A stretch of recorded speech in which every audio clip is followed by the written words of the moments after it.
nhớ trong nó sẽ đợi nó giờ nó xé của nó là tầm ba tuần chỉ của nó giờ đó cái gì cho nó bé chừng có cống nó giờ chúng ta so nó để cho nó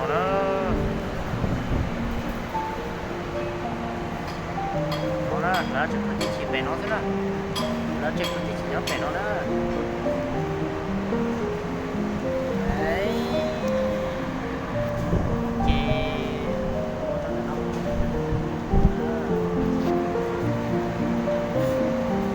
chập là đó sau đó tôi siết cho nó rồi chế thế tè nó đúng cờ liền đó nên chỉ bảo xe khai cho nó chế tè ta đúng cờ liền đó cứ lọt tà liền đó siết chập là cái tiền lại mua chế là nó nọ đó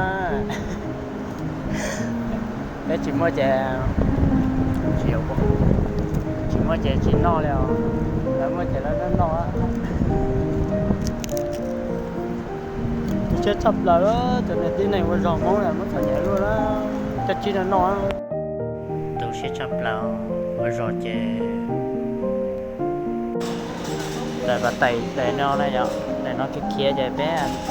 cái sò nó chè bé thò cho nó thế này nhở, cho nó chè ý go lên nó nhở, cho nó giờ thì cho cái cây nó nhở, chè này hùa thì ít bụi gì nữa nhở, cho nó ít ba đi nó ít bụi gì nữa, ít ba này bụi gì, cho nên nó này nhở, cho nên nó trên này cho xe nữa nhở, cái xe này sẽ đại xe này nhở, này cứ xe mình gì đó, xe mình gì không, cho nó chạy là hoa ốp bột chi nữa nhở, ốp bột chi ít ba nó lo đi nó đó, cho nó chạy ốp bột chi rồi đó, cho nó ít bụi gì nữa nhở, chạy ít nông chạy thì tao nó chạy nếu có xử lý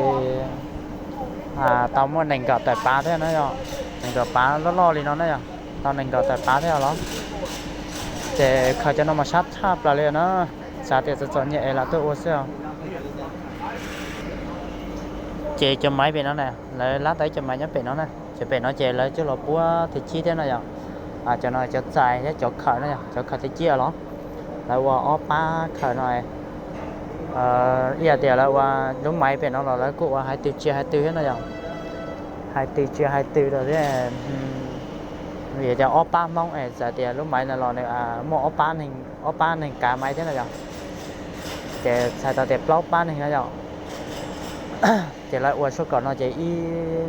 ít khử này rồi ít khử chỉ lúc bút sỏi không này rồi nó chỉ máy kia nó